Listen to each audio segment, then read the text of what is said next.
তুলসী প্রণাম মন্ত্র।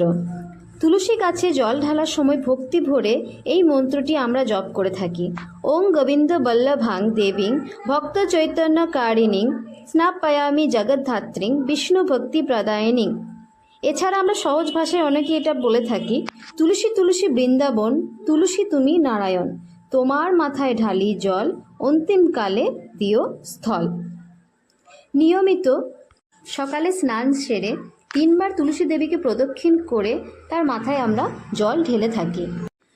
রবিবার ও একাদশী তিথিতে তুলসী গাছে জল দিতে নেই বা পাতা ছিঁড়তে নেই বলেই আমরা জানি। সকালে তুলসী দেবীকে জল দেওয়া ও সন্ধ্যাবেলায় ঘিয়ের প্রদীপ জ্বালানো ঘরে ইতিবাচক শক্তি নিয়ে আসে বলেই আমরা জানি। তুলসী পাতা তোলার সময় এই মন্ত্রটি আমরা পাঠ করে থাকি। ওং তুলস্য মৃত জন্মাসি সদা তং কেশবপ্রিয়া কেশব অর্থে চিনমি তং বরদাস্তব শবনে তদঙ্গ সম্ভব্য পত্রে পূজয়ামি যথা হরিং তথা কুরু পবিত্রাং কৌলমল বিনাশিনী। মন্ত্রের অর্থ হলো যে, হে তুলসী, তুমি অমৃত থেকে জন্মেছ এবং সদা সর্বদা কেশবের মানে অর্থাৎ কৃষ্ণ প্রিয়।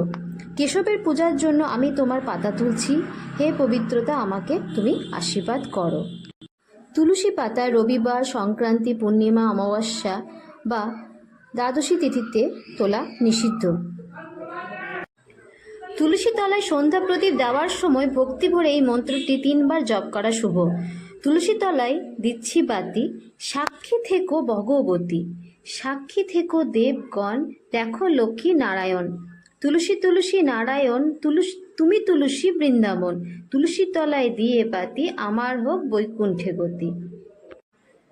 তুলসী তলায় সন্ধ্যা আরতি মন্ত্র হিসাবে সাধারণত দীপ জ্যোতি পরং ব্রহ্ম এই মন্ত্রটি উচ্চারিত হয়, যার অর্থ হল পরম ব্রহ্ম এবং জনার্দন বিষ্ণু, হে সন্ধ্যা প্রদীপ, আমার পাপ হরণ করো, আমি তোমাকে প্রণাম করি। হিন্দু ধর্মে তুলসী তলায় প্রতিদিন সন্ধ্যাবেলায় প্রদীপ বা বাতি দেওয়া হয়। এটি অত্যন্ত পবিত্র এবং শুভ কাজ বলে মনে করা হয়।